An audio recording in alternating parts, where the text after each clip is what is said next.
Yes, we are live in this video. I'll be breaking down the A to Z or Z of home studio gear that I use and recommend in the home and mobile studio. If it's your first time here, my name is Pete. This is Studio Live today. My goal on this channel is to help you create, record, and release your best music. Now, if you're here live and you have questions, all you need to do is pop the word question in front of your question down in the chat, and I will try and get to those. As I'm going through the gear that I've got pre-prepared that we're going to look at, I'll try and answer those questions. If you're watching on the replay and you have questions about anything we cover here or anything else at all, then you can drop that in the comments. I'm always down in there in the comments, and I love hearing from you, so please go ahead and do that. We are brought to you here today by the Studio Live Today Gear Guide, surprisingly enough. So the link is up the top there, studiolivetoday.com/gear, and this is what I'll be using to go through, because at the top here we have our links to Amazon, Sweetwater, eBay, and Thomann. Those are affiliate links, meaning if you make a purchase, they will break off a small chunk and send it my way. So full disclosure there, these are all affiliate links. And then as we come down here, you'll see here is my current setup. These are all of the bits of gear that I use, and we're going to go through A to W. We don't have anything Z, although I do use a Zoom mixer, but that's under mixers. So I'm going to go through each one of these bits of gear. If you're watching on the replay, there'll be timestamps down below so that you can jump about and find the bit of gear that you're looking for that you may want to hear a little bit more about. But head over to studiolivetoday.com/gear if you want to check out what is on the gear guide.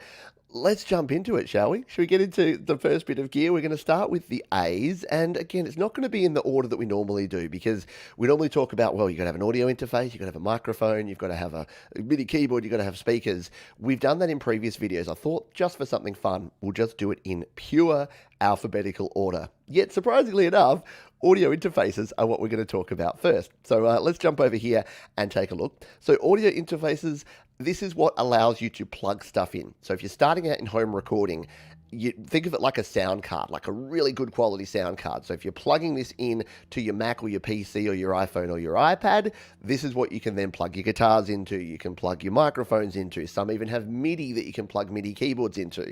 And the one that I recommend here is this one here, the Steinberg UR22C. If we bring it up here, we'll go to Sweetwater. You can see, by the way, all these links. You've got Sweetwater there, and then you've got Amazon in the 4 major regions. Now, if your region's not there, you can still go to Amazon or you can find it elsewhere. But if you are in the UK, the US, Canada, or Australia, and you do use these links once again, they will break off a chunk. So everyone gets to feel warm and fuzzy on the inside. So there's Sweetwater links there, or we can go here to Amazon. Either way, it's going to show us the same information. Is it currently not available? Oh no, you'll have to go to Sweetwater to buy this one here. There you go. So it's not the cheapest audio interface in the world. $190 for a 2-channel interface is at the higher end, but you get quality for this. So you get 2 inputs there. I've talked about this a lot before. I know many of you here on the channel have heard me talk about this, but you've got 2 inputs there that are either line inputs, instrument, or microphone. And you've got the ability to monitor. You've got a mix knob there, which is super handy. You've got mono for monitoring as well. And if you flip it around to the back, you've got dual power here. You've got USB 3 power as well as 5-volt DC power that you can use there. You can turn on and off the 48 volts, and you've even got MIDI. And you've also got balanced output. So this is one of the things that we're looking for on here. You want to have balanced output there. So that is the Steinberg UR22C audio interface. As we come back over here, Mark is saying there's another stream set up by you at the same time. Some people may be confused. Have I got the stream set up wrong? We'll take a quick pause while I check this, because I may have set up another stream for a different for the same time. Have I done that? I don't think so. I can't see it here, so I don't. It's not in my StreamYard, but maybe it's gone through, because this one seems to be live here, and then I've got one. I've got the happy hour, and I've got Your Music Live set up. So I can't see that. Hopefully, if you've got that, yeah, we'll circle around to that and double check there. A question from Gregory. I've seen reviews that say that the UR22C mic preamps are a bit noisier than some other interfaces. How much of a problem is this in practice? So I've actually found them really nice. You might be hearing some noise right now. Guess what? They're digging up the street. So that's something I can't avoid. So if you're hearing a bit of humming, it's not in your ears. You're hearing that coming through. So in terms of the preamps, the UR22C uses the Yamaha preamps here, and I actually find them pretty quiet. I know that some of the reviews have mentioned that it gets 4 stars review here. And but in my personal experience, I've found these super quiet, so that they're working well.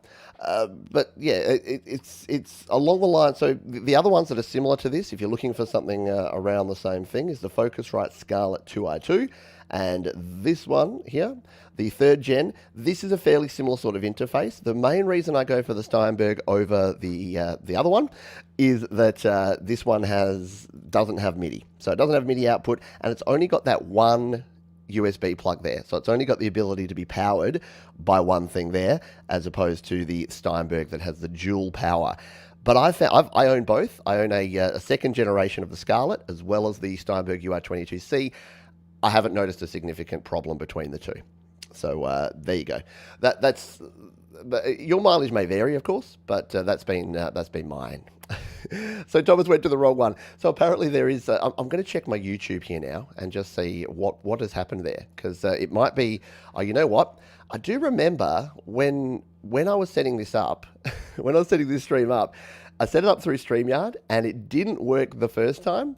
And then I had to press it again, and then it worked and went through the second time. So let's just quickly do a bit of maintenance here and go in, and if we've got another live stream that's supposedly happening here in the YouTubes, we'll delete it out, shall we?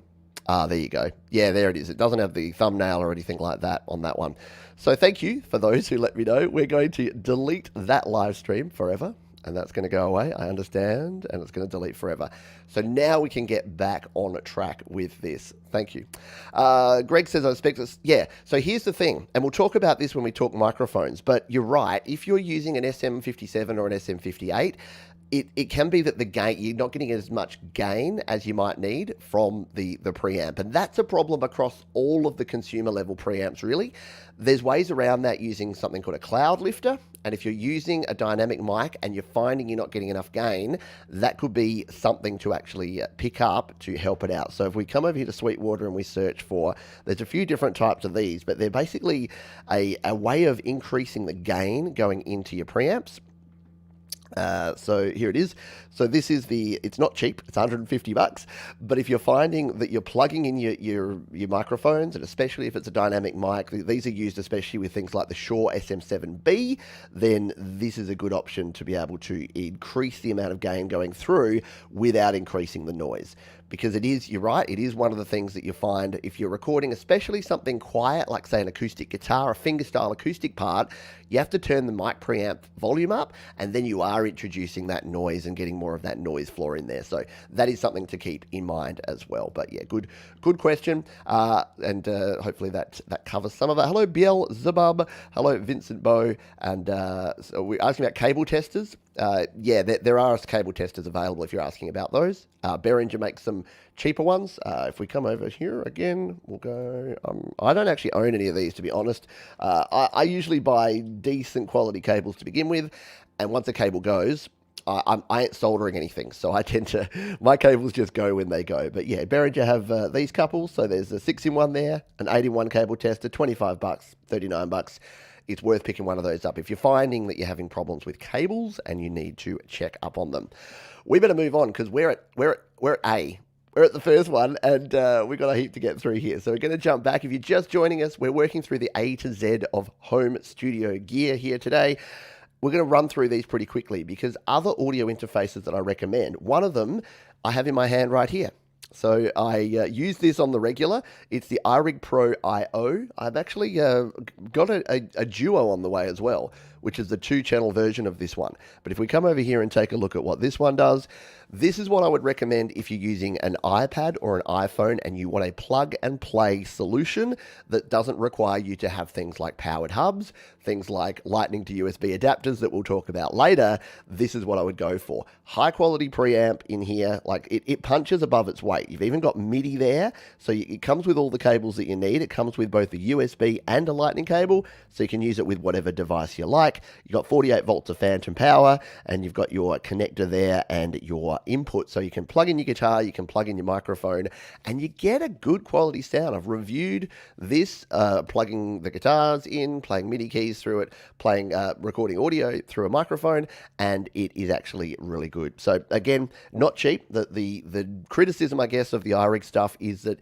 it is more expensive. So you can see here for $150, 190 and you get yourself a Steinberg UR22C, yeah, or 160 and you get yourself a Focusrite Scarlett 2i2. So, but it's worth it for people that just come to me and say, Pete, I want no fuss. I don't want to mess about. I don't want to ever see that this requires too much power message. I just want it to work. That is what I would go for. That's my view on that one. Hello to folks who have joined in. It's Audible Video. We've got Mark, bro. I've said hello to Mark. He was the one that gave me the heads up on the wrong one. Ephodium says, I'm pretty sure watching this show is going to cost me money. Pretty sure I'm going to see something I can't live without, potentially. And I'll pause at this point to say, please remember with gear, create with what you have right now. You don't need to buy all the latest and greatest. I don't have the latest and greatest, and I've been on a gear diet lately. So don't go out there and just buy gear for the sake of buying gear. But hopefully what you'll find from this stream is that there's stuff in here that you don't need to spend a fortune on to get good quality gear. Let's go to the next one here. Now, this is a great little starting device. If you just want to test the waters and you've got an iPhone or an iPad, the Tascam IXZ or IXZ is a really good little unit. Apparently, it doesn't want to pop up and show its face here right now because it's taking a while to load. Let's see if we can refresh that and come back. Come on, Sweetwater. You want people to buy from you, don't you? There you go. So this is a great starter item. Now, it's analog, which means it uses the 3.5mm jack, so you'll have to plug it into your iPad or iPhone that has a headphone jack, or you're going to have to use your little dongle, so you're going to have a bit of dongle life there.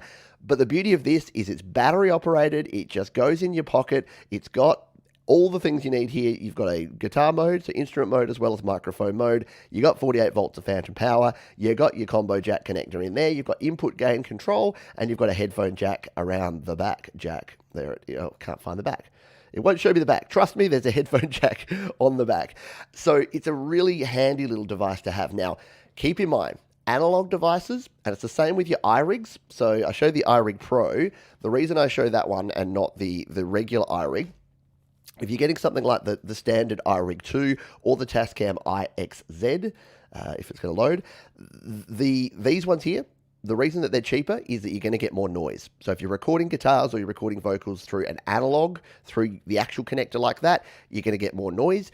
If you want to reduce the noise, what do you want? Well, you want something like the iRig HD or the iRig Duo or Pro IO. So just keep that in mind that if you're plugging in via an analog connection, you're going to be prone to more noise, and especially if you're recording things like distorted guitars, that can cause a problem. So keep that in mind as well.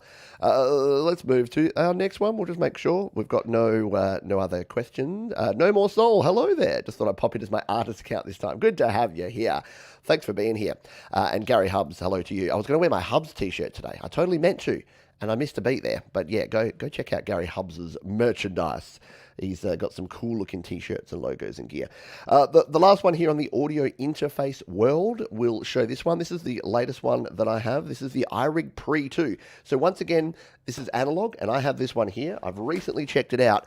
This thing punches above its weight for an analog interface. So just $50 and uses your 3.5mm jack, but it's actually really high quality. It's like the preamp in this, considering it's doing the converting and coming out of the analog, it's really good. And the cool thing about this is you can use it not only with your iPhone or your iPad, but with your DSLRs and cameras as well. So if you're looking for a way to get good quality audio into your videos, I'd go with something like that. All right, let's move on to some more diverse stuff, shall we? We'll come back here to the gear guide over at studiolivetoday.com/gear. You can see the link above. Let's talk headphones, shall we? Now, this is going to be no surprise. If you've been around the channel for a while, I love me some Sennheiser HD 280 Pro. You can tell I love them so much because these ones, the headband started to wear here, and I'm desperate. I say this every time, but I desperately need to replace the headband. I have the replacement set. I have no excuse not to do it apart from laziness, so I need to go and do that. But here's the thing with headphones. People ask me about headphones a lot, and the question I get is, hey, what's good to use? I've got a pair of Beats by Dre, or I've got a pair of nice, what are those Bose Quiet Comforts Bluetooth headphones? The thing is, there's really two types of headphones. There's music listening headphones, and then there's monitor headphones. The reason you want to go for a pair of monitor, you want to make sure it's got the word monitor or monitoring in the title, is that a monitor headphone will give you a flat frequency response. So there's a heap of different headphones, and every time we talk about them, folks say Audio Technica, AKG, Sony's, everyone has their favorites.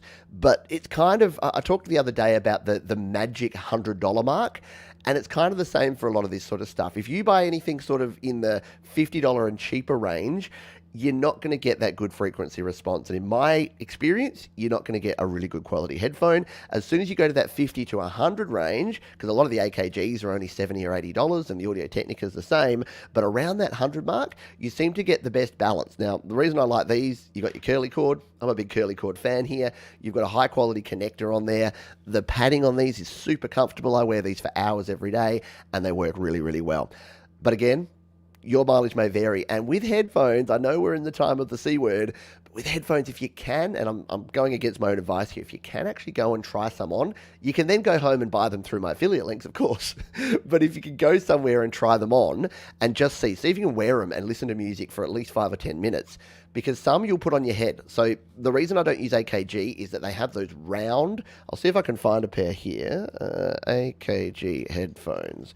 I've got like a big long head and my ears are kind of weird and I need a oval shaped cup. So these ones here have the oval shaped cup, whereas a lot of the AKG, if we come over here and find, so we'll just, where are the ones?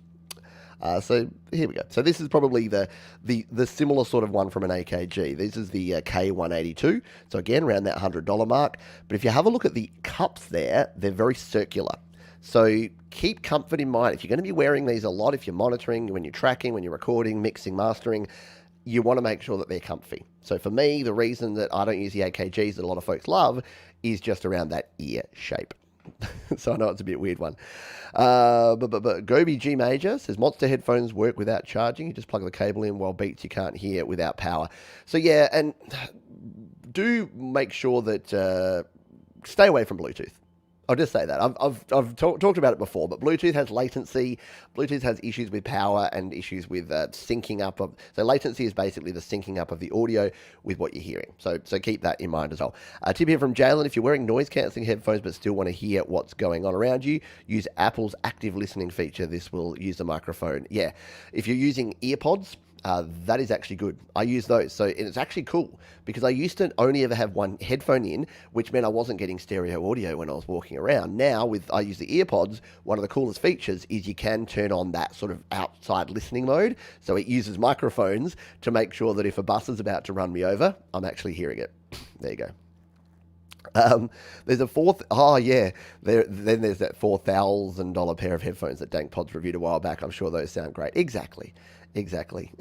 And Barry's got a good point. Everyone's ears are oval. Don't know why they make the round ones. I know. I don't get it either. And I think it's just that if your ears aren't as long as, or you don't know, we're getting into weird ear talk here, but if your ears are longer or have bigger flappy bits, it can just be annoying because you're kind of folding your ear on itself for a while. Greg says, I have AKG, huge cups, but $200, curly detachable mini XLR, but headband padding needs work.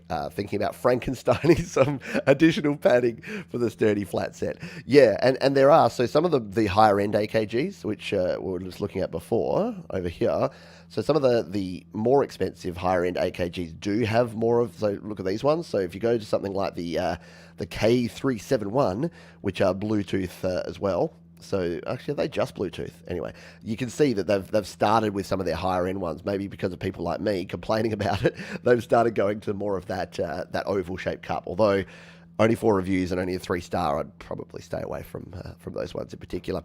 And yeah, the ATH M30 are a great option as well. I know a lot of people who use them and love them. The Bayer DT770s, yep.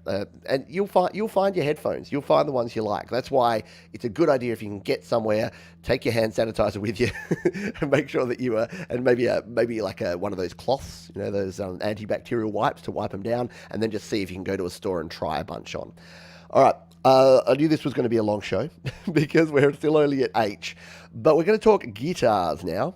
And we'll talk about this one, which is my acoustic guitar. I do get a lot of folks complimenting me, not on my guitar playing necessarily, but on my acoustic guitar. And it is this one. It is the Taylor 110E. It is an absolute beauty. I've had it for coming on 4 years now, and I'm never going back. My next guitar will probably be a Taylor. This is the absolute base model, so the 100 series. If you know Taylors, they make the 100, 200, 300, 500.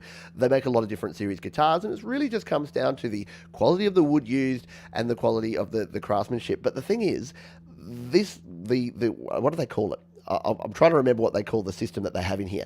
But the pickup in here is awesome. So it sounds really good just plugging straight in. So whether you're plugging into an amplifier or like I do, plugging through a mixer to actually record or to do live streaming, it just sounds great. Sounds great through my Roland amp. I've got the Roland, what is that thing called? The Cube. Sounds great through the Cube. And it is just a delight to play. It's not the cutaway. You can get the CE, which is the cutaway version. If we go Taylor 110 CE.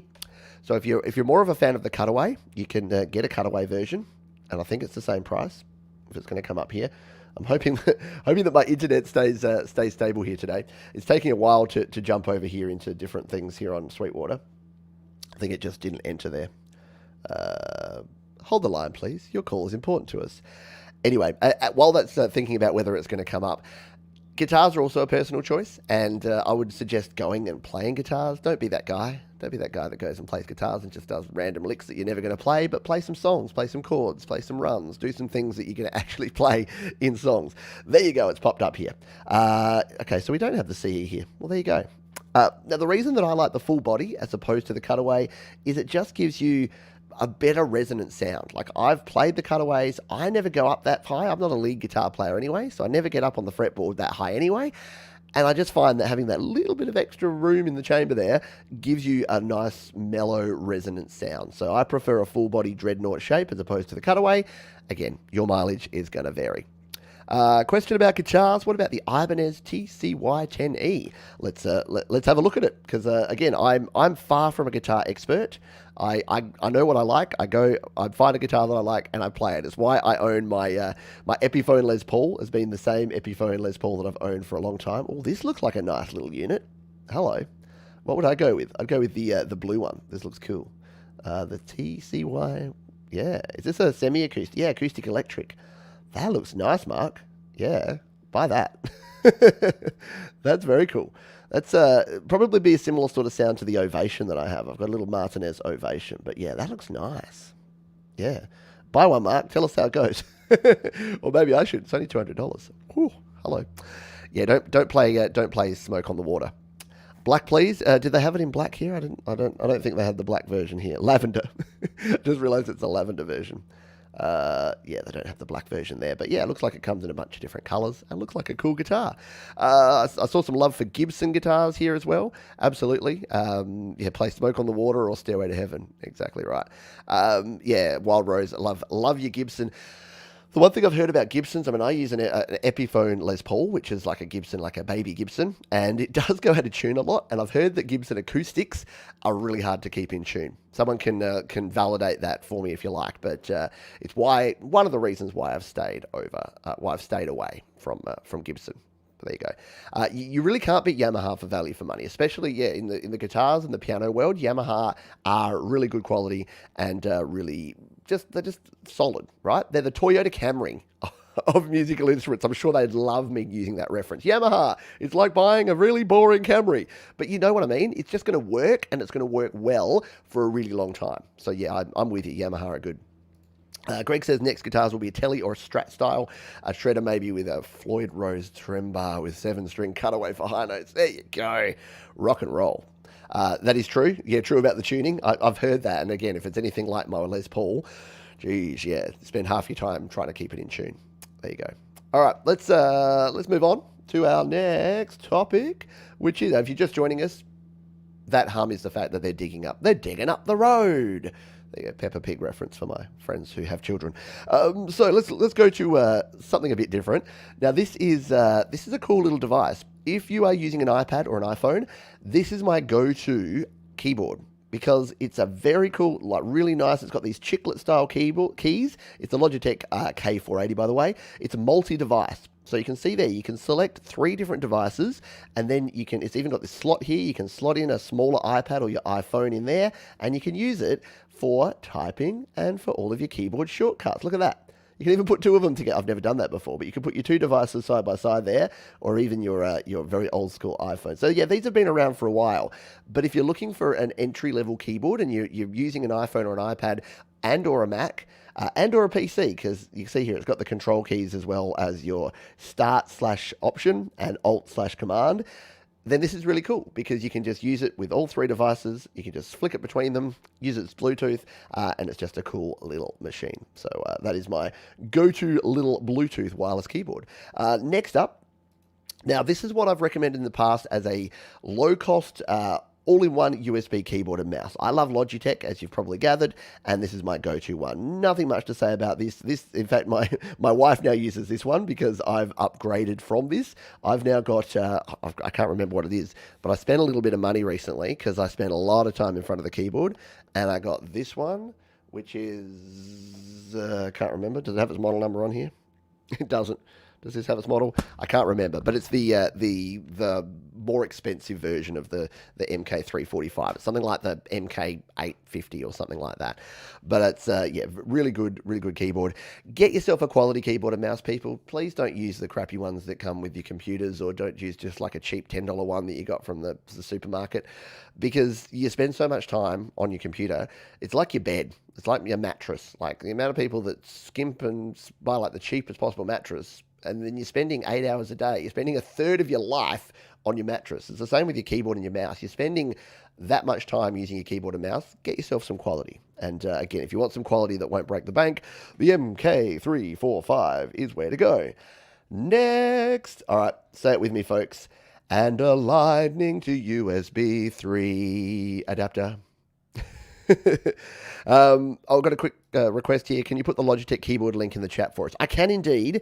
Don't forget, though, that all the links are here at the link there, studiolivetoday.com/gear. So you can actually come here, and there you go. There's the link there. I'll just copy, assuming that most folks are in the US, I'll copy and paste that link right there in the chat, so you can go and check it out right now and get onto that one.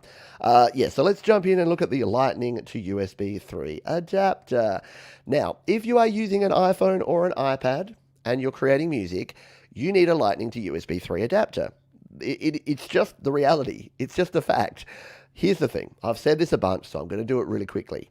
You can use third-party adapters. You can use cheaper Lightning to USB adapters, and they may work sometimes a bit. You may be really lucky, and you may get one that just works with your particular gear setup all the time. But take it from someone who answers dozens of questions every week about this very issue. If you want to make sure that you have a reliable connection to your iPhone or iPad to plug in your USB, mixers, audio interfaces, mice, keyboards, powered hubs, whatever it is, just get yourself this. $39 is a not fun thing to pay for, right? $39 for a piece of plastic. But it is MFI certified, made for iPod certified. It's made by Apple. It works. It's got a chip in there which updates whenever iOS updates. It'll never be bricked. And I've had the very same one for more than 5 years now, and it has not missed a beat. So go with it. Get yourself a Lightning to USB 3 adapter. You will not be disappointed. Plus, yeah, really quick. Have I seen the new? Yes, I have.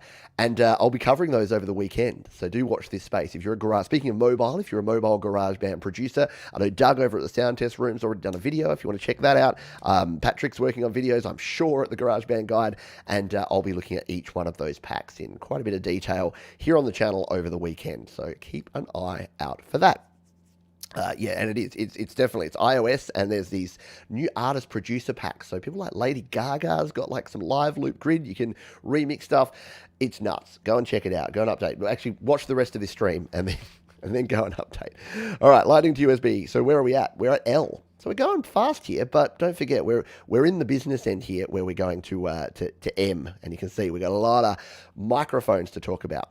We'll quickly pause here and say, once again, if you want to check out any of this gear, head over to studiolivetoday.com/gear. If you're finding this interesting, useful, or somewhere in between, hit the like button. And if you've got other people that you know that are in the market for some home studio gear, why not share this video with them? I think they'll find it interesting because all the gear I'm talking about here is stuff I've actually used. This isn't me just saying, hey, this looks nice, this looks nice. All the gear that I'm showing you and we're talking about is stuff that is legitimately in my collection right now. That's why I can like hold up the boxes and show them to you. We'll pause here for a question from Gregory before we move to the next one. I have a 30-pin connector iPad. I have the old camera connection kit, but I can't power the iPad while using it. Can you use the Lightning USB via a 30-pin to Lightning adapter? Short answer is no. So the problem there that you're going to have is, yeah, the 30-pin adapter doesn't have, so there's no Lightning to USB 3 version that has the additional one. What you can do, however, is you can still use a powered USB hub with the old 30-pin adapter. So when we get to the powered USB hub section, remind me and we'll talk about that, because that basically just means that you can use one USB port, power all your devices, and then send it all through that one adapter. So we'll explain more when we get to that. So, but yeah, if you're using it, because I originally had the iPad 4 and I had an iPhone 4S, and I used to do exactly that. So you get a powered USB hub, and then you'd run all your devices into that, and then that would plug into your 30-pin adapter, and then it would power up all the devices. Your iPad doesn't have to power them. Everyone's happy. Here's a good question from Epiphonium. Question: what is a good cheap condenser mic? Well, I'm glad you asked, because that's what we're about to do. We're about to talk microphones. So let's jump in here, and to answer that exact question, my condenser microphone of choice is this one. Yes, I've talked about it before.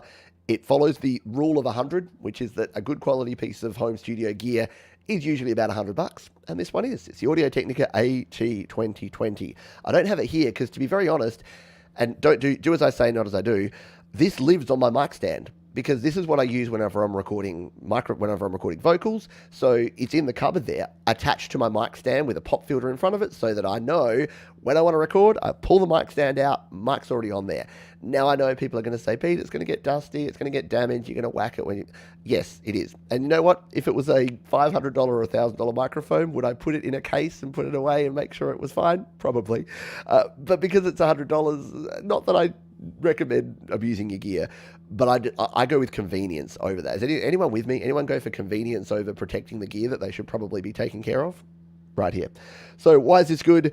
It comes with its own little case. It comes with a little screw adapter with both of the different types, depending on your type of... Sorry, go away, Mr. Man. You're in our way. It comes with the two adapters, and it just punches above its weight. So my buddy Mike over at Creative Source, he did a shootout between this, the Rode NT1, and I think an SE microphone, and this just came out, like in a blind test, everyone loved this thing. Now, what are the downsides of this? If, like you're hearing in my area right now, there's background noise, it's going to pick it up.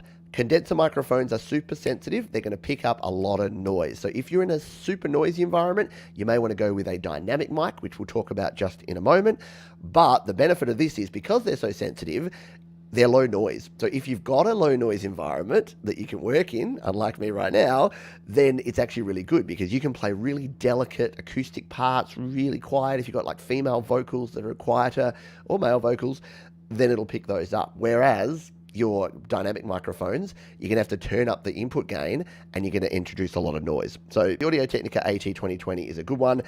Now, what you'll notice here is, as well as this top section at the gear guide, down here, and I should have mentioned this earlier, I've got all of the other audio interfaces that I've used and that I recommend, and then I've also got the same with the microphones. So you can see that there's a bunch of other mics here that I recommend, like the Samson CO1 is a great microphone. This one, again, it's only $80, and this was my first condenser mic. I still have it somewhere in the gear, in the mic locker, in the gear cupboard. So this is really good, and you can see that 4.5-star review. It's just a solid microphone that does a really good job. So it sounds very similar to the one we just mentioned there, the Audio-Technica. There's also the MXL. So this was again a combo pack that I bought a while back.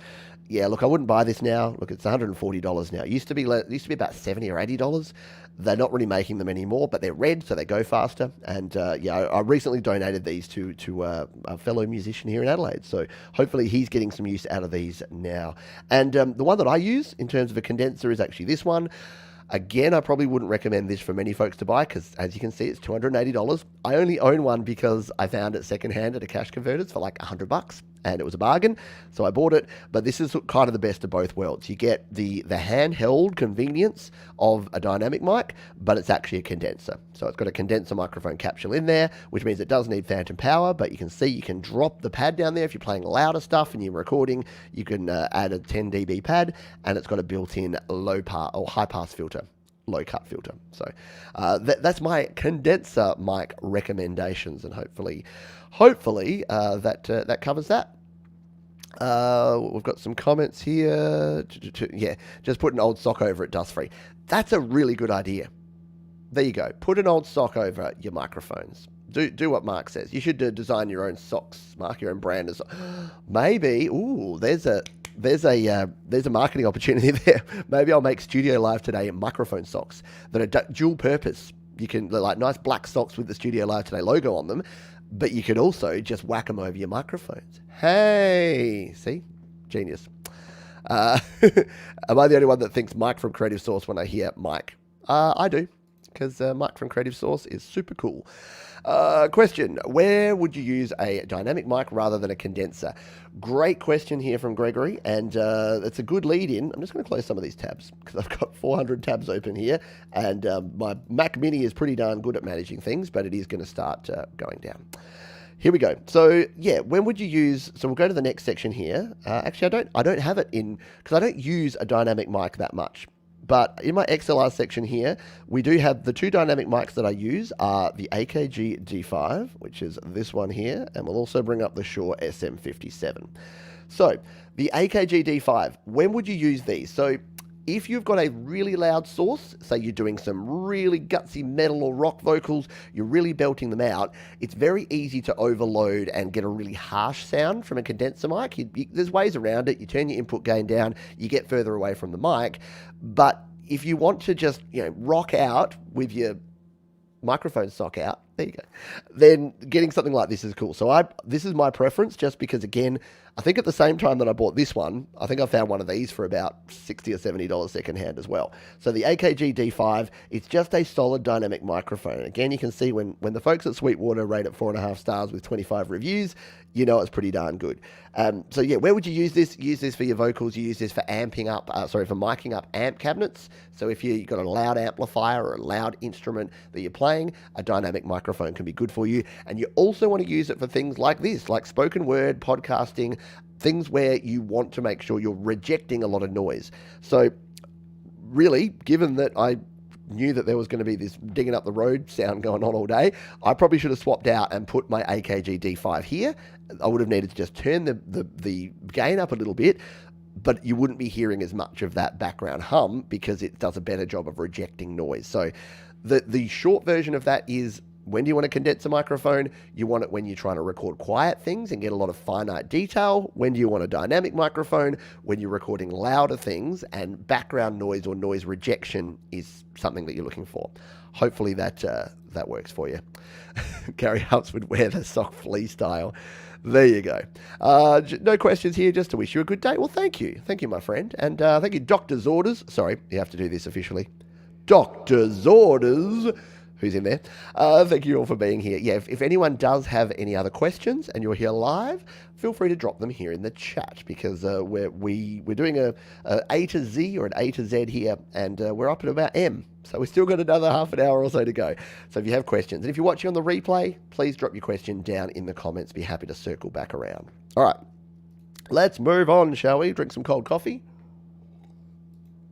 Now, what if you're just getting started and you're looking for a USB microphone? Now, what is the difference between a USB and an XLR microphone? A USB microphone basically is like an audio interface and a microphone combined.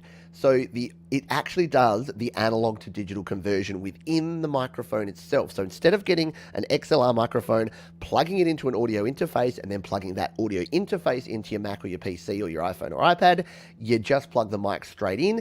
It does all the converting and it sends out the digital signal. The thing to keep in mind with a USB microphone is you must get a USB microphone that has a headphone jack. Now, I can't see where the headphone jack is on this one. It is on the back, but it just doesn't show the back. But around the back there, and trust me, because I have this one, I have this because it's adorable. Look, the Samsung Media, it's an adorable little microphone. But around the back there, as well as the connection for the USB cable, there is a headphone jack as well, and you can dial in the amount of sound going through there. It's also got a little mute button in the front there, and look at it, it's just adorable. And it's only $70. Now, you might have heard, so again, this is my go-to microphone. If you're just starting out and you want a microphone that's going to be multi-purpose that you can use for guitars or vocals or recording instruments, whatever it is, this one, again, punches above its weight. Samson have some really good value stuff. You've probably heard, and if you haven't heard of it, you've seen people using it, the Blue Yeti. This is something that a lot of folks use, especially podcasters. You would have seen this on people's desks. It's kind of ugly looking, but it does a really good job. So there is the multi-pattern. There's the black version. A lot of people have the old grey version, but yeah, it looks like that. It's the Yeti, and again, it's got volume control there. It's got the mute button, and around the back, or is it on the bum of this one? Yeah, on its bum, you've got the USB connection as well as a headphone jack. So when you're looking, and again, for 5-star reviews, everyone loves the Blue Yeti. It does a good job. I know professional podcasters, and all they use is a Blue Yeti. They plug it in, and they're good to go. Bubba's in the house. R2D2. Yeah, the Samson does look a little bit R2D2 like, doesn't it? It's cute. It's a nice little thing. The Meteor. Yeah. So USB microphones. Now, as Audible Video says, USB, don't do it too noisy. So here's the thing. Look at the prices of these. Even the Blue Yeti that's $130, $150. For that, the reason that they're not generally as good in terms of the quality is that they have to do everything.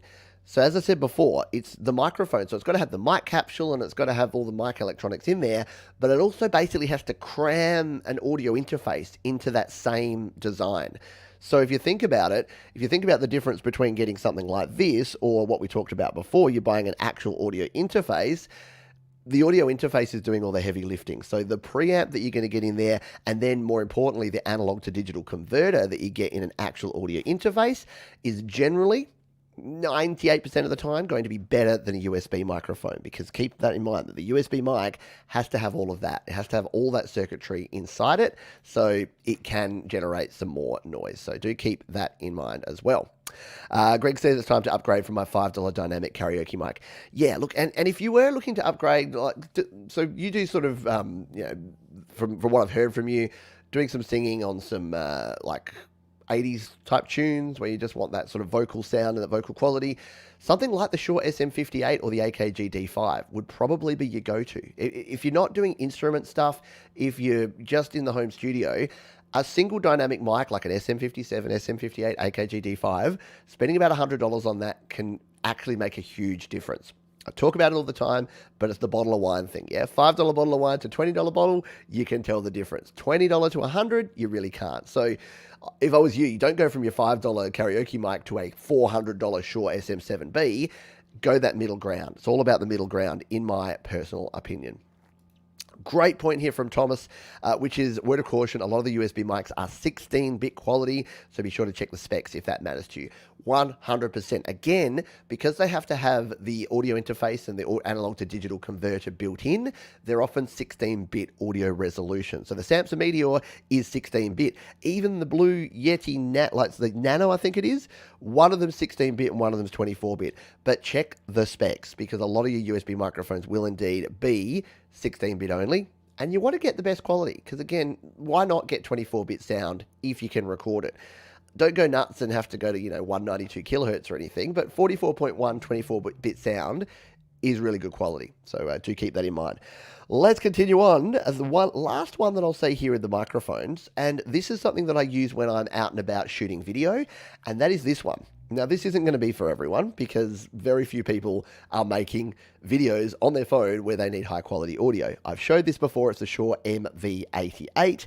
This one doesn't have a headphone jack, so this is no good for recording music, because you can't monitor your previous tracks while you're recording new tracks, but it is a really good quality. It comes in its own little case there. It comes with this little ball as a windshield.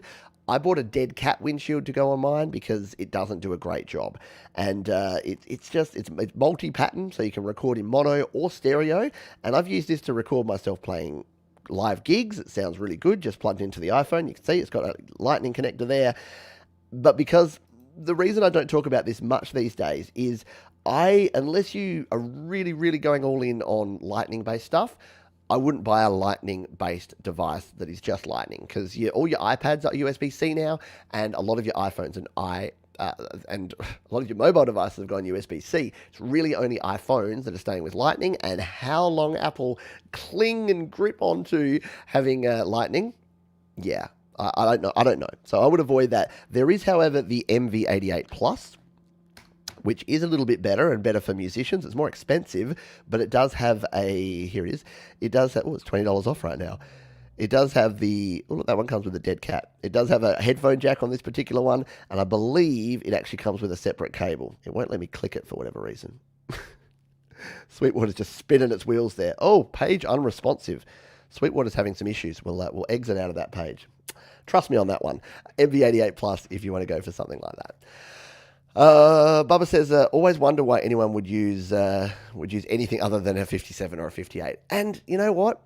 A lot of people go to a lot of effort to do microphone shootouts and go and talk about all the differences. At the end of the day, for most people that just need a good quality source going in, SM58 or SM57. The reason condensers are so popular these days is that they are pretty low noise if you're in a low noise environment, and they do pick up a lot of detail. So they are good for things like female vocals, for things like acoustic guitar and fingerstyle guitar, which, again, if you're using consumer grade gear, you have to turn that preamp up too loud, and then you introduce a noise floor. So if you're recording quieter stuff, maybe a condenser is a good option. If you're recording louder stuff, and again, the vocals of my last probably 4 songs, AKG D5, handheld, sing it in there. I get to jump around, dance about the place. I don't have to sit tight in front of a pop filter and really concentrate. I can actually get into it. So if you're rocking out with your microphone sock out, then you can do that. An alternative audible video, the Rode iXLR digital XLR interface for Apple iOS devices. I have heard good things about that. Absolutely, and it's made in Australia. Go Rode. I don't use any Rode gear. For whatever reason, I just haven't gone down the Rode path. The road, so to speak.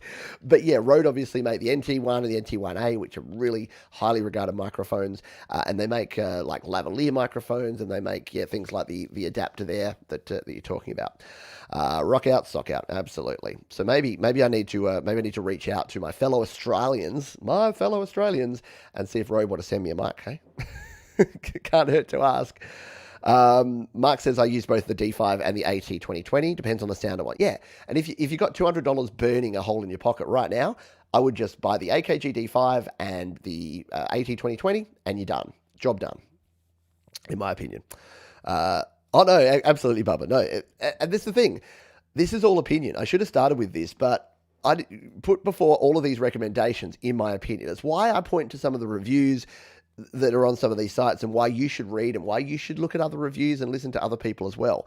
Don't blindly go based on what Pete says, because your mileage is going to vary. I say it a lot, but it's totally true. All right, let's move on, because we're moving past the microphones, and let's talk MIDI keyboards. Now, I know this one's going to, for many of you, you've got your own views. So keyboards are personal, and it's kind of like, keyboards are a bit like microphones in that some people will absolutely love some, and some people will absolutely not love the exact same thing. And it really depends. And with keyboards, it's a great idea. If you can get out to a music store and you can play them and you can feel them and you can touch them, that's a good idea. I talked about it on a show recently, but Andrew Huang, who is a fantastic YouTuber and musician, he did a blind test of a lot of these cheaper MIDI keyboards. So I'll try to find the video for that. Tom, if you're moderated, Tom, if you can find that and throw it in the chat, that would be amazing. But he actually did a blind test where he was blindfolded and he was actually just touching and feeling. Because remember, it's not just about how it looks, and it's not just about the functions it has, it's how it feels. The one criticism that folks have of my recommendation here, the M-Audio Keystation Mark III, is that if you're used to a piano, or if you're used to something that's got weighted keys, this ain't what you're looking for. What this is, though, is a really good value, really good quality 49-key keyboard with touch sensitivity, with a sustained pedal input, and with easy USB connectivity that just does the job. It's the hammer. It's the SM57 of keyboards. It's not the bells and whistles. It doesn't have all the pads. It doesn't have all the different sliders and faders. It just has 49 good quality keys. It has a few little options there, like your octave control and your volume and your pitch and modulation wheel. And that's it. And it's $100. So, and it's M audio, so you know it's pretty good quality. It just does the job. There's the back of it there. So you've got your Kensington lock. You've got the USB, sustain, power, turn it on and off.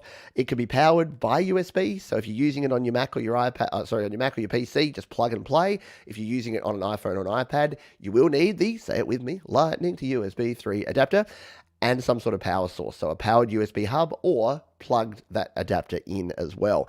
The one thing to keep in mind with MIDI keyboards is unless you're also using a audio interface of some sort, you're not going to be able to monitor the audio coming out of them. So I would recommend getting yourself an audio interface as well as a MIDI keyboard. That way you'll be able to plug both in using a powered USB hub, which is that little friend we'll be talking about in a moment, and you'll be good to go. There you go.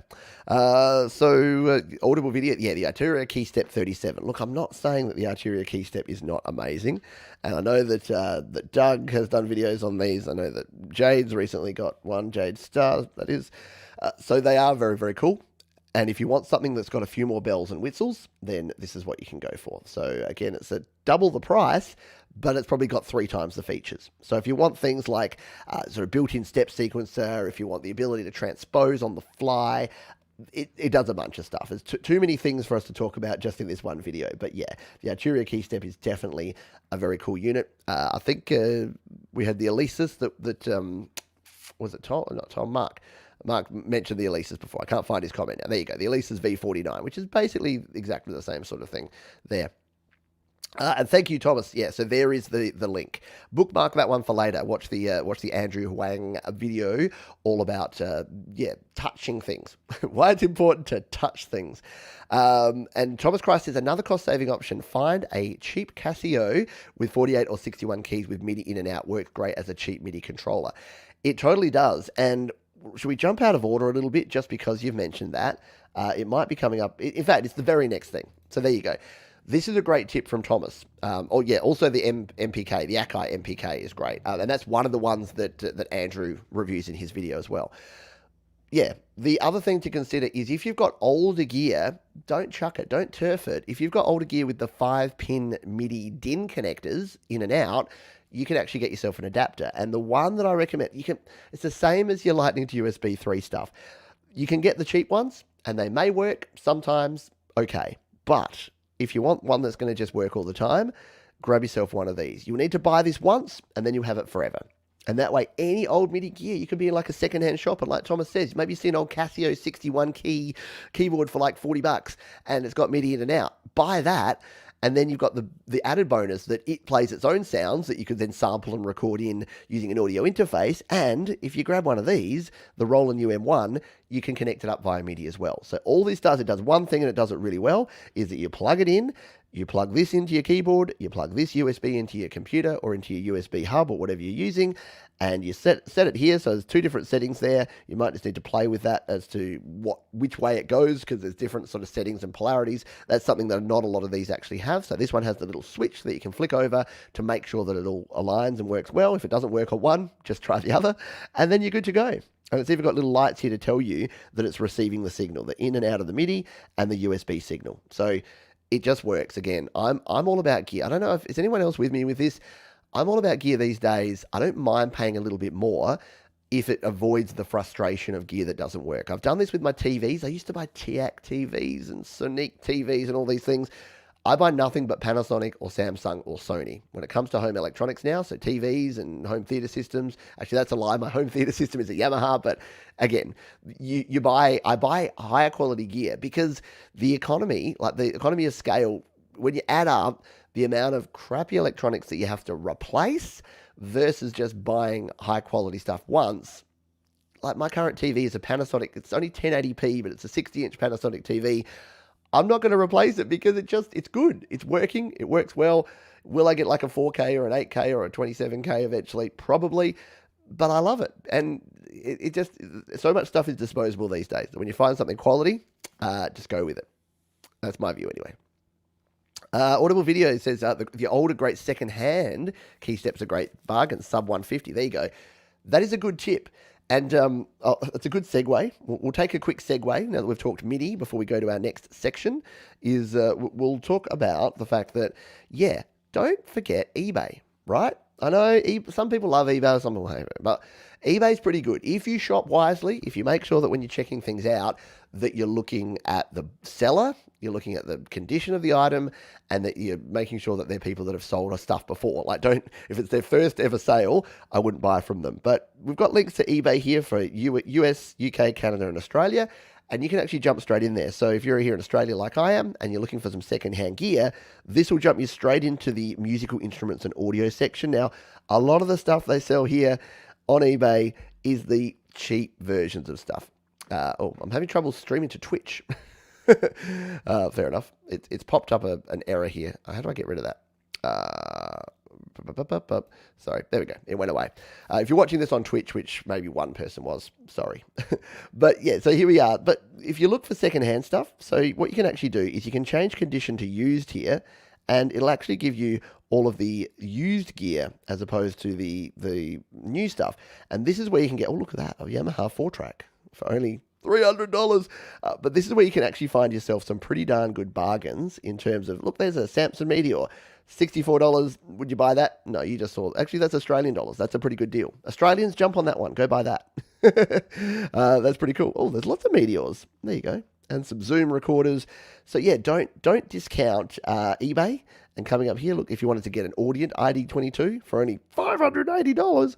But yeah, so you can search in eBay and you can find yourself some pretty darn good bargains. But again, here's the tip. So let's just say I was interested in buying, look, this one's only 40. So let's just say if we wanted to check this one out, pre-owned Samson, what I do is I come in here and the first thing I look at is the seller. Osman 2021 has sold 0 things. Would I buy this microphone? No, because this is someone that's never sold on eBay before. It's probably not worth the risk there. If we come out of there, let's try this other one. This one looks a bit more professionally shot. This person has sold 1,011 things with 100% positive feedback. Would I spend a bit extra to buy from this person as opposed to the dude that's never sold before, or the dudette, let's not be gender biased? Then yeah, I would. So check that thing. That's the first thing I check. Seller information, check their positive feedback, check how many things that they've sold, and then you can tell usually if someone's gone to this sort of effort to take these sort of pictures, then the bit of gear is going to be in pretty good nick, yeah? So you're going to go well. So there you go. Australians, if you wanted a USB mic, you wanted the Meteor, go and jump over and grab that one.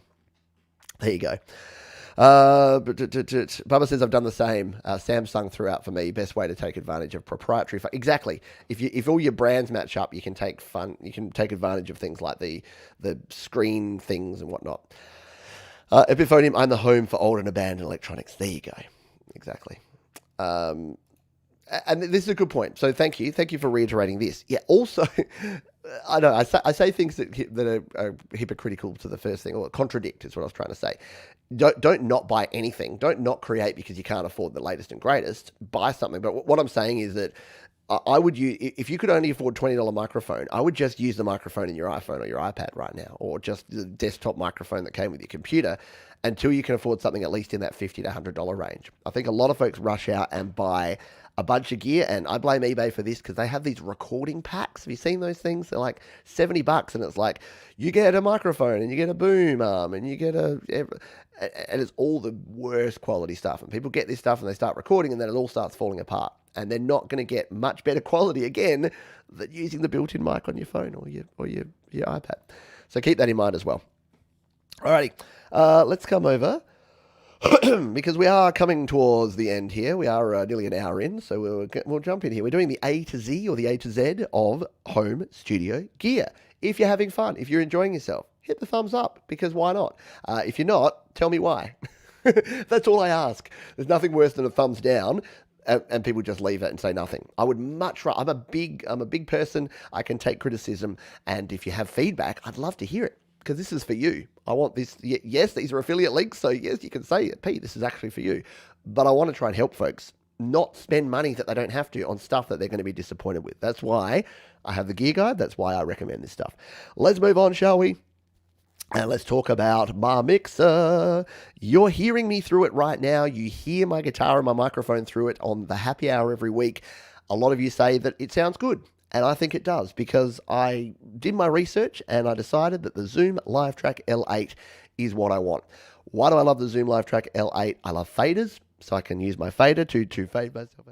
fade myself up and down. That's great for when I'm doing shows like Your Music Live.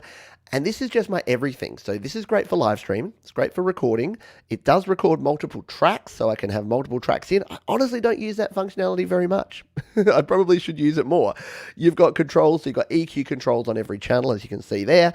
You've got a bunch of different outputs. Now, this is super important because I'm talking to you right here, right now, and all of the audio is coming through this. But if I had a guest on the show, which I do on shows quite often, I need to be able to hear them, but not actually have that go into the stream that you're hearing. So what you can do is you can use multiple mixers up the top there to actually do that. So is this the sort of device that you as a home studio creator would buy as your first device? No.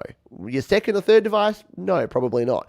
But if you are looking for multiple channels and you're looking for kind of the best of all worlds with good quality preamps that you have here, because Zoom's quality, yeah, they make good quality stuff. Good quality preamps, you've got the ability to use your PC audio or your Mac audio like I'm doing here right now, and you've got a whole bunch of settings in here to record. You can even throw an SD card in this thing and record directly to that if you're on the go. I've used about 10% of the features of this, but it's a really solid unit. Now, I have, if you've been around the channel, I've had a bit of a love-hate relationship because there's two things that have annoyed me. Actually three. Number one is it doesn't work well with iOS. You have to plug batteries into it to plug into iOS. You can't power it by USB. No, so I don't use it for iOS stuff at all. If you're looking for iOS, don't go with this one. Number two is that when Mac M1s came out, they didn't release a driver for it for about 3 months. So I had to switch back to my old mixer and then come back to this one. And number three is it doesn't have compressors on the channels. So yes, you can add compression afterwards. Yeah, you've got full gain ability, so I can do the trim of the gain there and then have my slider. But what I find is a compressor can just help you have that consistent sound.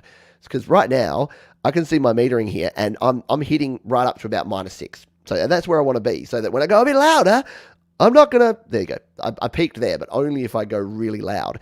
Whereas if you have a compressor, you can turn the volume down a little bit and the compressor gives you that little bit of lift. So my other mixer that has a compressor is the other mixer I recommend that I was using for a while that actually I quite like. The problem with this, the Samson Mixpad, is that it is only 16-bit, so you don't get the 24-bit quality, and I mean, that's about it. That's about the only downside. It doesn't have multi-track recording, so it's all just stereo, and the built-in effects are not quite as nice. The reverb we have on this one actually sounds pretty good when I'm doing live performances. So, and it's really nice and handy to just have that built in there. But the Samson Mixpad's pretty good too. I got some questions here. Do you ever record to it, the Zoom?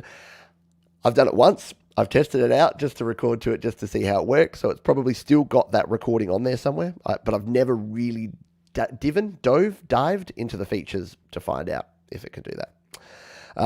Yeah, the multi-outs are really handy, and that is one thing. Having multiple outputs and having the ability to set those mixes separately is actually probably one of the better features of this over some other mixes that don't have that. So, for instance, with the Samson, it doesn't have multiple outputs. It just has the one output. So I had to find ways to kind of route things around and be a bit fancy and funky to get what we call a mix minus, which means that I'm not going to push back the audio back through the same signal, because if you understand that, you're going to get into an endless loop if you do that.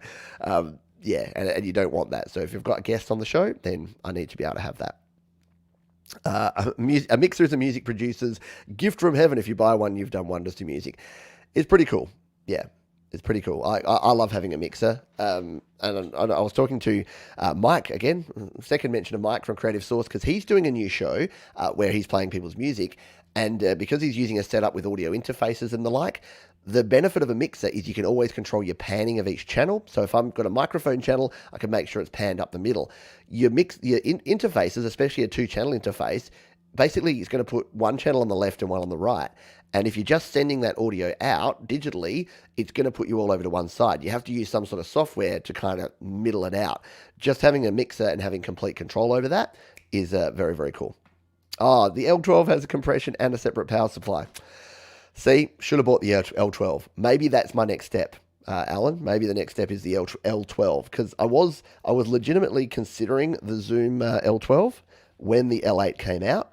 And when the L8 came out, I'm like, oh, that's what I need. Because this one seemed a bit overkill. Because it's $200 more, which is about $400 more here in Australia. And because my desk is pretty compact here, this was going to take up a lot of real estate. And I didn't really have the room for it. But yeah, look, compressors on every channel. Maybe it's going to be worth it. Or look, and you've got two USB returns there. Yeah, this could be the next phase. Maybe this is what I save up for to go to the next phase, is the L12. And you got, oh geez, you got 5 additional mixers there. That's pretty darn cool. I like it. I like it a lot. And you can select them. Oh, that's cool. All your different monitor outs there. I like it. There you go. This may have cost me money. Everyone's like, yeah, this stream's going to cost me money. I'm like, Alan, now you probably cost me 600 clams. Thank you. That can also record the out separately via USB, right? Yes, it can. So the L8 can record up to 8 channels, or up to 12 channels, I think, separately. And the L12, I think, can do up to like 16 channels or something. So yeah, because you get each individual channel and then plus the stereo master buses as well. So I think the L8 might be 10 then, because it's each 8 channels and then the master stereo. So I think there's 10 individual inputs that you can then record to 10 individual tracks. So, and I need to try this. I'm doing a lot of stuff in GarageBand Mac next month, so maybe I use the Zoom as my input and we start trialing that and see if I can record like 4 microphones at once. I'll have to borrow some people to come in here to record with me. Yeah, Pete's desk, exactly. It's not free real estate.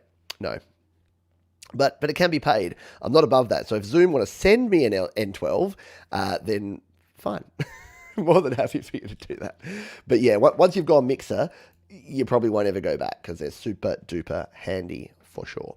All right, let's move on because we need to finish this off, and we'll come back and take a look. Where are we up to? We are up to M, and I've talked about these a lot recently. But monitor speakers, for the longest time, monitor speakers were the one thing that you just couldn't get away with for under $200 to $300. And you know me, I like the $100 rule. And I was desperate to find some $100 speakers. And guess what?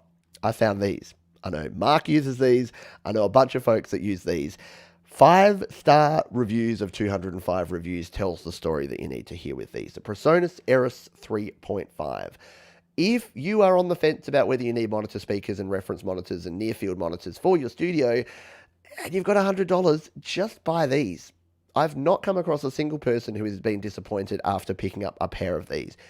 $100, it's 2 speakers. You can see there, you've got volume control, you've got aux-in and headphones on the front there, a power switch, which for me is super handy. My old KRK Rockets had power switches on the back of each individual speaker, so whenever I was switching from using my monitors to wanting to be just on headphones, because my mixer didn't have the ability to turn off the output without unplugging, I had to reach around and turn them off. This one has it right there on the front. Super handy feature that you wouldn't really think about until you need it. That's what you get in the box. So you get your cables there, and this one.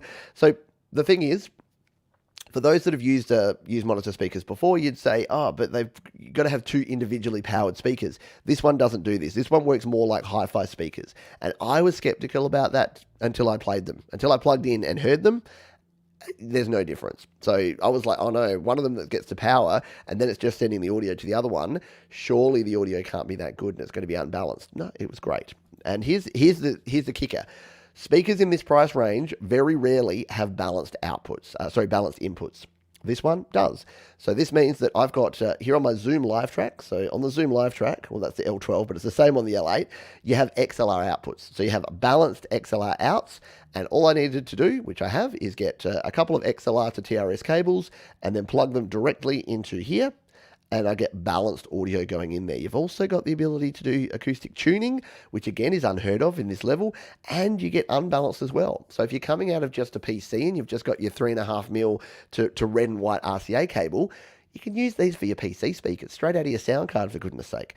Really good value. I can't say enough good things about them. And again, don't take my word for it. Check out the other reviews online. Check what other people have to say. Read the reviews here on Sweetwater or Amazon. Everyone loves them. They are selling like hotcakes for a reason. And if you do want, you'll notice down here that there's different models that you can get to. So they're the $99 ones, the 3.5s. You can go up to a 4.5 here for $200. Yes, there you go. You can go up to even like a 7-inch version here if you want to go nuts. And the prices don't go up ridiculously. So if you go to like the Eris 8 XT, look at these. And now, okay, they're each. I was like, that's way too cheap. So now you're getting to the point where that's per speaker. But again, if you're going to buy a pair of these, a pair of 8-inch speakers, whew, yeah, right? $500 and a pair of 8-inch speakers. Anyway, that's what I would go with. And Alan Shively says I use iLoud. Yeah, I've heard iLoud. iLoud are really good. IK Multimedia make a lot of good stuff, and the iLoud monitors. Again, maybe I need to be cheeky and reach out to IK and ask them, because they were kind enough to send me things recently, like the iRig Pre 2. So maybe they'll send me some iLouds. But if you look at the cost difference here, so a pair of iLouds is going to set you back about 300 clams. So they're good and they're worth it. As you can see here, they get good reviews too. They're obviously a smaller form factor there, and you get everything that you need to plug them in and plug and play and go for it. But yeah, they don't. And I think, do they not have balanced input? I could be wrong on that, but it looks like on this model, at least on the entry level model, they don't have a balanced input, but they do have Bluetooth, which is kind of handy. And the power's on the back again, which, as I mentioned, I don't love. But again, play around with it. This is why it's great to do these streams live, is that we get recommendations from folks who are right here. Yamaha here, and I don't know about the KRKs. So I used the KRK Rockets for the longest time, and they're good. They're solid. They do the job. So, and if you go back to my gear guide, if we go here, we'll come back over to the gear guide. Now that I'm in Sweetwater, go back up. Obviously, I've set these ones up to not open in a new tab when you click through to the speakers. But we'll come back. Here we go. So if you go down here to the monitor speaker section of the gear guide, you'll see that, yeah, these are what I used to use, the KRK Rockets 4s and Rocket 5s. And again, would I buy these today at $180 each, so $360 for a pair of the KRK Rocket 5s? No, yeah, you're getting a 5-inch driver and a tweeter there as opposed to the 3.5-inch. But for most people, for most bedroom studios, it's overkill. You honestly don't need it. And yeah, they get good reviews. They do a good job. But again, for me, so Bubba has these. Mark has these. There you go. Epiphonium. So far, Pete's only cost me $100 for headphones. There you go. That's a good. If you can get away with one of these streams with less than 100, it sounds like I'm spending 600. So there you go. Bubba says I bought the Personas 3.5s for $29 out the door with a $100 Amazon card. Use the card once. Nice. Very cool. And you're right, Greg, there is a Bluetooth version of the Personas 3.5s as well. So I think the Bluetooth version is $130 off the top of my head. And am I a little bit jealous that I didn't get the Bluetooth version instead? Yeah, a little bit. Where is it? It's the 3.5 BT. There they are. Okay, $139. So it's an extra $40. So, and then you can Bluetooth directly to them, which would be kind of handy if you're just using your phone and you want to just play back something real quick on Bluetooth. Yeah, that'd be kind of handy. So go for it. All right, where are we at? Let's go back.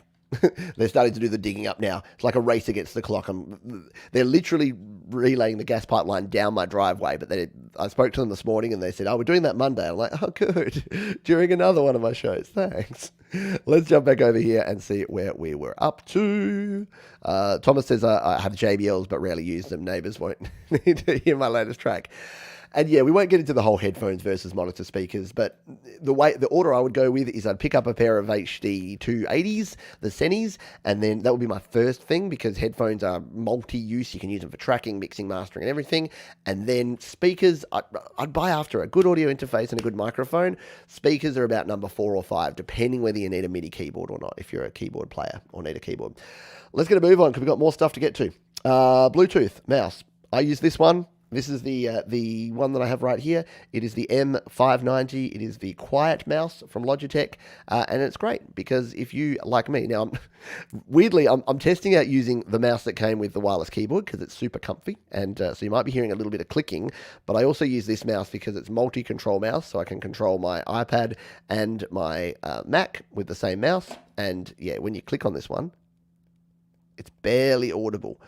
So if you're doing live streaming or you're recording and you're finding you're getting your clicks in there, yeah, the Logitech Quiet mouse is good. I need to reach out to Logitech. I buy so much of their stuff. I need to say, Logitech, you want to sponsor a show? I'll talk about you a lot. And it comes in red, which I'm a bit jealous about because, as we know, red goes faster. So maybe I need to buy a new one. And the other cool thing about this is it comes with a USB dongle as well as Bluetooth. So if, like me, using a Mac M1 with slightly dodgy Bluetooth, just plug the USB receiver in there, which is what I do. It's plugged into my powered hub all the time, and we're good to go. So, speaking of nothing, what piano do I use? Interesting question. I do love my piano. I don't play it enough, but I own one of these. I actually own the version before this one, which was the AP250. This is the AP270. I've just always used Casio when it comes to keyboards and pianos, and about 7 or 8 years ago, I decided I needed myself a nice, solid, upright digital piano. I bought this. It has not missed a beat. Pun intended. Doesn't have the bells and whistles. Look, I don't need the Bossa Nova backing track to play along with. It's not 1987, for goodness sake.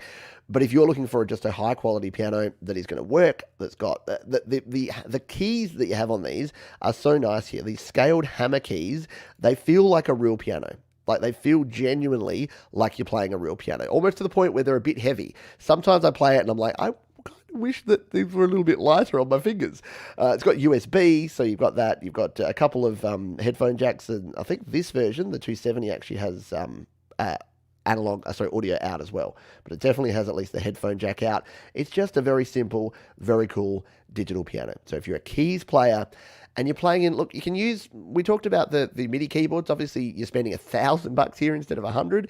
So it's not going to be for everyone. But if you're a pianist and you're playing in piano parts, having a full 88 key weighted keyboard, like an actual piano, is pretty cool. Plus, you can just jump in and use it as a regular piano when you're not actually plugged in. So I dig it. Yeah, it is. It's very nice piano. Very cool.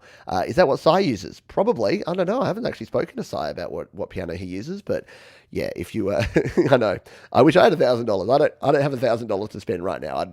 I'd love to buy an actual acoustic upright. My mum bought one, and when I go to her place, I play her piano, and it's so nice. She got like a Toyo, which is like a Yamaha. It's a Japanese made. It's a subsidiary of Yamaha, and it sounds really good. Even though Toyo also manufacture tires, which I find a bit weird, but there you go. Epiphonium, cool piano. I have the old free Casio WK200, but can't replay keyboards. Yeah, and you know what? A piano is not for everyone, especially if you're not much of a keys player. But if you wanted to know what mine is, that's what it is. Let's go back over to here. So, portable batteries. I've been using the Romos portable batteries. We won't talk about these for long, but if you want a portable battery that's pretty reliable, that's pretty good, and apparently is unavailable, these are the ones I use. That's the one with the built-in cable there, which is the QS10, I think it's called. And then the other one, which I use to this very day, is this little nugget here. That's not it. It's gone to the wrong one. That's a 60,000 milliamp hour. Okay. Pete needs to update his links, clearly, because that's like a 4 outputs and 3 inputs.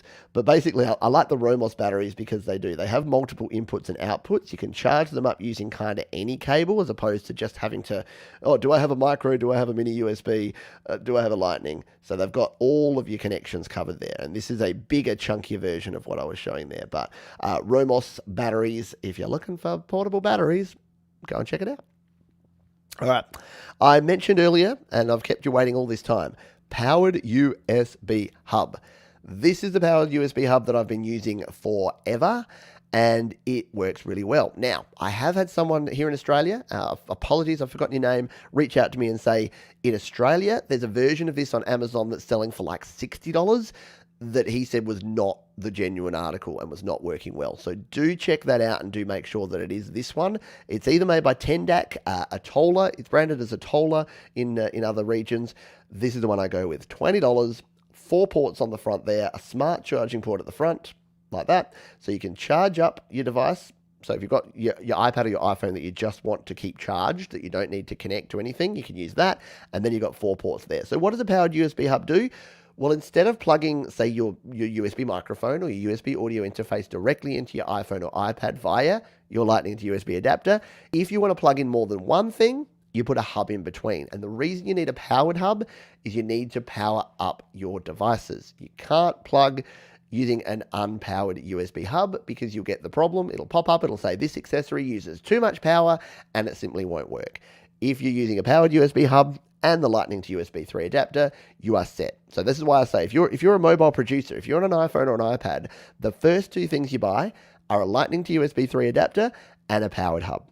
Now recently, I've actually added, if we scroll down here, I've added a new one because I've just been given by the kind folks over at Atola this one here, which is this one here.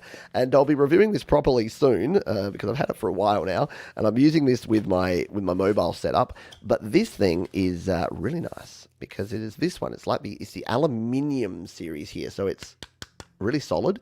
And this one has your smart charging port. It's got 3 USB 2 and 4 USB 3 ports there. In fact, this one's not exactly that one. I put the wrong one up here. Yeah, this is different. This one's got the 4 smart charging and the 4 USB 3. So this is a different one, and it's currently unavailable. There you go. Go figure. But there, you can see here, maybe it's this one. Or is it that one?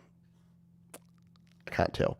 There's a lot of them. The Atola ones are all already... yeah, there's the one that we showed that's the same as the 10-DAC one here. The Atola one. Which... Yeah, there you go. So this one's in stock. Oh, that's in stock in Australia, is it? Is this Australian? No, that's the US.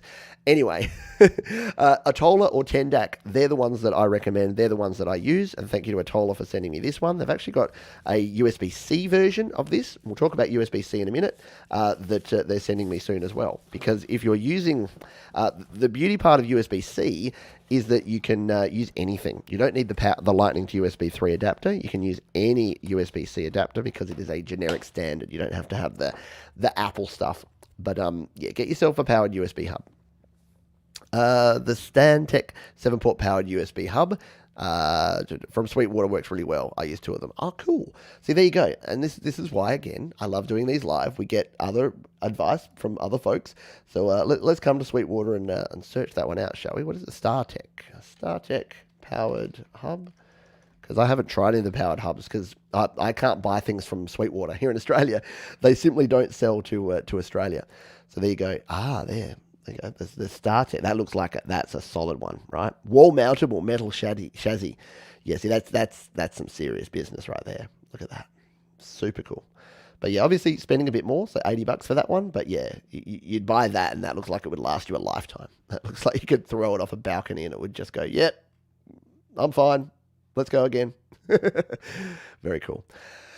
So yeah, they do a good job. Get yourself a powered USB hub. You will not regret it because there's nothing worse than trying to record yourself a face-melting guitar solo and then you get that pop-up says, this device uses too much power. And here's the thing. Sometimes you'll be lulled into a false sense of security. You'll plug something in, it'll look like it's working, and then halfway through, it'll decide, because the power fluctuates, the amount of power that your iPad's drawing and that it can actually provide to devices fluctuates. So even something that you plug in and you think it's working, you might then plug in a condenser mic, it needs to draw that little bit more power for the 48 volts, and boom, this accessory uses too much power. Powered hub in between, you're covered. No problems at all. We're on the homeward stretch here, folks. Let's jump into the next one. Sustain pedals. If you're using a keyboard and you're playing keyboard parts, you need a sustain pedal.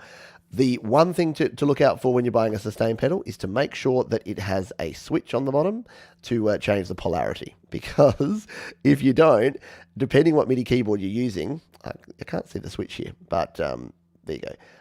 It's a foot switch with hardwired 6-inch cable. Does this one even have it? SP2. Yes, I'm sure this one actually has the switch. The one that I've sent here, the Alesis one. But just check, whether you're buying it from Sweetwater or Amazon or wherever it is, get the switch, because that changes. Because sometimes you'll plug it into your keyboard, and depending on the way your keyboard's wired, down will be off and up will be on. So all you need to do is flick that switch, and then it'll be the right way around. There's nothing worse than plugging it in and realizing that you have to basically reteach yourself how to use sustain, because up is on and down is off. It's a pain in the butt. So yeah, if you're buying a sustain pedal, you can go ahead and do that using the site. Where are we? USB. So we've got just a couple of little things. If you do have any questions, or if you have any other comments, please drop them now because we've got about 10 minutes to go, and then we'll be finishing off here in just a moment. So let's go over here. We've got some USB stuff. Now, USB drives, I like these ones. I talked about USB-C stuff before. I like these SanDisk dual drives because they have both. Yes, why not have both? So they're not super expensive, like what, $18.90 for a 128 gigabyte drive. And you can see here that they have a little slider, and they've got the USB on that end. And if you slide it to the other way, it becomes a USB-C. So you can plug it into your iPad Pro. So this is a great one that I use because I can plug it into my Mac. Just use, and look, my Mac has USB-C now too, but back in the days of my PC, didn't have USB-C. And I still just find it easier because I've got my desktop hub here. I've got a spare port there that when I want to plug a USB flash drive in, I just power up that port and plug it in, and that goes into my Mac. And then when I want to plug it straight into my iPad Pro, I flick it around, chuck it in, and it works straight away. So yeah, if you're gonna, again, if you want to future-proof yourself and you've got multiple devices that have different USB connectors, check that one out. Next one here is the USB-C multi-port adapter. So this is and this is where I said I use this one as well as some third-party ones. This is the Apple one. This is basically their version of the Lightning to USB 3 adapter. Oh no, this is the HDMI one. This has got the USB port, it's got USB-C, and it's got HDMI. So it's a handy little adapter, and if you want to go the actual Apple version, you can go that one. You can also get something like this. I use these ones from Cable Creation because they sent them to me. This is a cool little one. This one stays with me in my kit bag, and this will basically give you an HDMI port, a USB port, and a headphone jack, as well as a USB-C port on your iPad Pro. So it's just a handy little unit. I chuck it, as I say, in my bag when I'm out and about, and that way if I want to plug my USB microphone in there, if I want to export it out to a screen like my iPad, or most importantly, and the thing it gets used for the most, is if I want to plug some regular bloody headphones in without having to go to the effort of having a whole audio interface with me, I can use this little sucker here, and it goes well. So that is that one. The final thing that we're going to look at here is webcams. So why do you need a webcam as a creator? You may not, but I do. And if you wanted to do anything like I'm doing here, any live streaming, some sort of live video podcast, or you want to record some behind the scenes stuff, having a good quality webcam that gives you some decent settings here, like this Logitech Brio that I'm using right now, is a good idea. Now, do you need to go complete overkill and get yourself the Logitech Brio Ultra HD webcam in 4K? Probably not. But I bought one because it is the best in class. For a USB webcam, it is the best that you can get. And I don't want to go to the effort of having to set up a DSLR or a mirrorless camera and then an HDMI converter and all of that jazz. So this one, plug and play. It's USB-C or USB-A, so you can use either.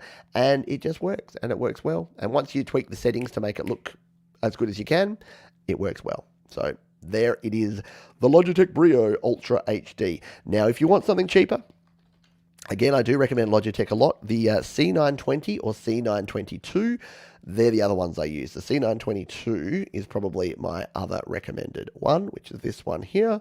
It doesn't have the price on this one, but it usually sells around the $100 mark. They can be a little bit hard to find, or the C920 is your other option. I love that it puts the sponsored links up here of the ones that aren't Logitech. So yeah, there you go. The C920, $75, so half the price. Can't be sent to me here in Australia because they don't like me. They don't like me at all. And it's really nice that we've actually got we've got webcams back in stock after a long time, because when the C word was happening in a big bad way, a lot of the webcams were being snapped up and then resold on the secondhand market for like twice their value, which sucked. Yes, people are vultures. They'll jump in and do what they need to do. There you go. Bubba says the sustain pedal, the M Gear is a couple of bucks cheaper, same pedal. Yeah, exactly. That don't spend a lot on. Like, there's a lot of things that you need quality on. Sustain pedal's not really one of them. As long as it's not, $5 and made of plastic. If it's got a nice metal finish and it's nice and heavy, and it's got the polarity switch, then you'll be good. No More Soul says, yes, need a powered hub, definitely, if I ever upgrade my iPad. Absolutely. You need it with a lot of the newer Macs that only have two. Yeah, exactly. So what I have now, Tom, is this one is what I use when I'm doing mobile recording. well, what I'm about to start using. I haven't been using it that much, to be honest, because I've been on my Mac. And I have my 10-DAC 4-port plugged into my Mac, and that just sits on the desktop here, and I just turn that on, and that has like audio interface and mixer and everything going through it, so everything stays powered up and good to go. So it's a good thing. I have a cheapish PC, and it's a smallish power supply. Yeah, again, even if you're using a Mac or a PC, the power supplies in those things, especially older PCs, is not enough to run things like mixers and audio interfaces and keyboards. So getting a powered USB hub is a good idea, even if you're using a PC, 100%. The Proline pedal is great and it's quiet. There you go, Alan. Need to get you on the next show, Alan, so that you can you can come in and help me out with this. My hub stopped working out of nowhere. Oh, that sucks. I'm not sure. You might need to buy a new one. Depends on what sort you get. Again, that's why I like the Atolas and the 10-DACs. They seem to last really well.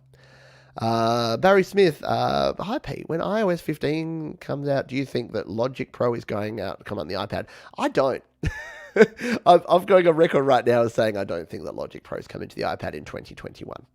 There you go. I said it. Especially if you look at what Apple did today with GarageBand, they are going all in on GarageBand. I don't think that they're going to make Logic Pro for iOS because they've just released, 10 different sound packs for GarageBand iOS with well-known artists and Lady Gaga and all the other folks.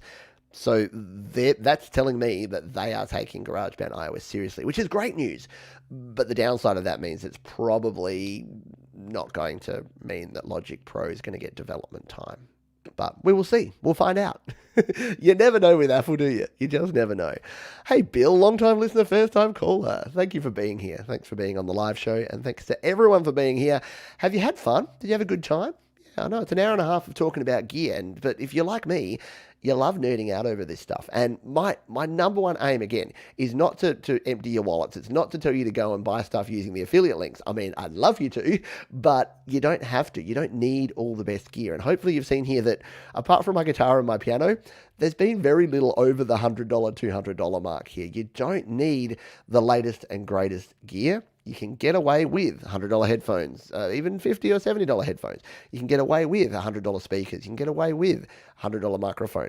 And not only get away with, but create really good quality music using some really affordable gear. All right. We'll nearly finish up here. I can't plug my headphones. I'm forced to use my MacBook. That's a bugger. Very sorry to hear. We'll just see if we have any final questions. Bill says, can you use analog iRig with USB-C headphone adapter? Yes, you can. So that's a good point. So when we were talking earlier in the show, I'll just go back to my, where are we? Sorry, I've got to go back to the gear guide now. Oh, that's me editing the gear guide. No, you don't want that. So yes, if you are using anything that uses, so the iRig Pre or the iRig 2, anything that uses the analog jack, if you've got a lightning-based or a USB-C based device, just use your little white dongle. That sounded creepy. Just use your dongle to convert it from lightning or USB-C to your 3.5mm because that converts it to a TRRS socket. And then anything like this that uses a 4-pole TRRS connector can plug in and you can use it. You are going to still get the noise. It doesn't magically convert it and make it digital. You're still going to get the same noise as if you had a headphone jack. But if you don't have a headphone jack and you want to use one of these analog devices to get started because, you know, this thing's really cool. That's $50. Or what I would go with is I would grab, where did I have it? This one here, the Tascam IXZ or IXZ that we showed at the start of the show, because this is only $60 and it has a dual input there, so you can record your microphones with phantom power as well as your guitar. And again, that one punches above its weight. And because again, it uses the TRRS connector there, if you're using your dongle and if you don't mind living dongle life, then you'll be good to go. So Bubba, yeah, good question here, Bubba. I'll answer a couple more questions and then we'll finish off. First impression of the new GarageBand loop drop. So, was I super surprised? Yeah, totally. If you're not familiar, if you're not up to speed with this one, I'll see if I can bring it up here on the Mac on the App Store. I don't think it will work, but maybe there's a GarageBand update. I'll just see if we've got any like news articles or anything about this. No, I can't find it.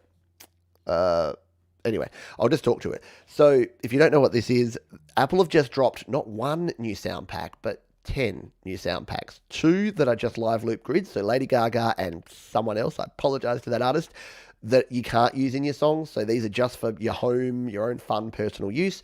And they've also dropped 8 sound packs that have loops in them. They've got samples, they've got instrument sounds. There's a bunch of stuff in there. Like it's like all your Christmases have come at once. The quality of the sounds is pretty good. Just at a first glance, the quality of the sounds is good. I'm surprised that they've got these artists on board. Obviously, Apple are partnering with these artists to bring their signature sounds. I'm surprised the artists are willing to give away their sounds. Let's be honest, Apple are probably paying them, so they're not necessarily giving them away. But to me, it's actually really good news. What it is doing, it is legitimizing. So I've been ranting for 6 years about how GarageBand iOS is a 100% valid platform for creating professional sounding music. This is validating that. This is a bunch of artists that are creating music, and maybe they do use GarageBand all the time, maybe they don't. But they're putting their sounds here into GarageBand for other people to use, and they're putting their name against GarageBand. So is it a good thing? Yes. Will I be spending most of my weekend checking out the new sounds and recording videos? Yes. So keep an eye here on the channel, and you'll find out about that. All right. The No More Soul says the going all in on GB iOS tells me that new iPhones won't be portless, or at least Pro ones won't be. That's a good point as well. It says more, again, having these Pro apps on, like, LumaFusion is massive now. Like, they won't put Final Cut on an iPad because LumaFusion's beating them to it. They don't need to. And GarageBand on iPad's great for music production.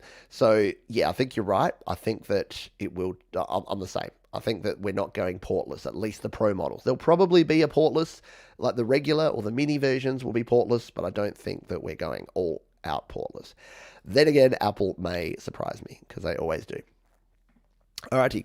Alan says, I was late to the chat, but if you discuss mixes, I love my sound. I've heard good things about the Soundcraft Notepad as well, 12FX. So we talked about, I use the Zoom Live Track. I talked about the Samson Mixpad.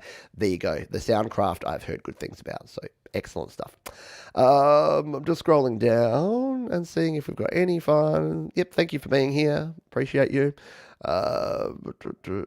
Yeah, all from big name modern producers. Pretty cool. Absolutely. Yeah. You say it's non-commercial. So just those 2 live loop ones you can't use for commercial releases. The other 8 packs, you can use all those sounds just like you can any other GarageBand sounds. So there you go. MOS Extreme is the best news app for iOS. Oh, I don't know about. MKS Extreme. I'll have to look out that. iOS has been legit since the Gorillas, right? Exactly. Very, very cool.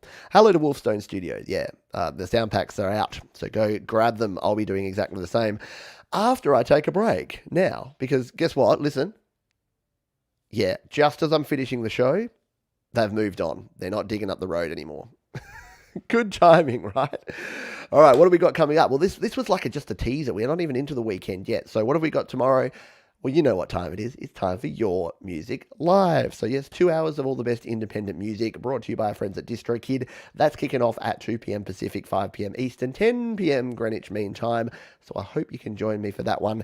We then have a happy hour show that's happening over the weekend. As well as, now what am I doing for happy hour? I can't even remember. I remember, I'm doing a virtual busking gig. There you go. So get your, not that I've cost you enough money now, get your wallets ready, because we're going to do some virtual busking on the weekend. And then we've got some slight changes to some of the other scheduling for GarageBand Weekly, and also for our Creator Town Hall show. So I hope that you can join me for all of that. Yes, thumb love is always good, and I appreciate it. So if you can wipe your feet and hit the thumbs up on your way out, that'd be cool. If you know someone that's in the market for gear as well as yourself, send them a link to this, because I'm going to painstakingly go through and timestamp this so that folks can actually go back and find the sections that they want. So it should become a pretty cool resource of the A to Z of everything. So whenever anyone says, Pete, what do you recommend? What blah do you recommend? Hopefully I've got one video now that's current and up to date for 2021 that I can send them to. Thanks everyone for being here. Please be kind to yourselves, be kind to others, keep creating, and I'll see you real soon. Bye for now.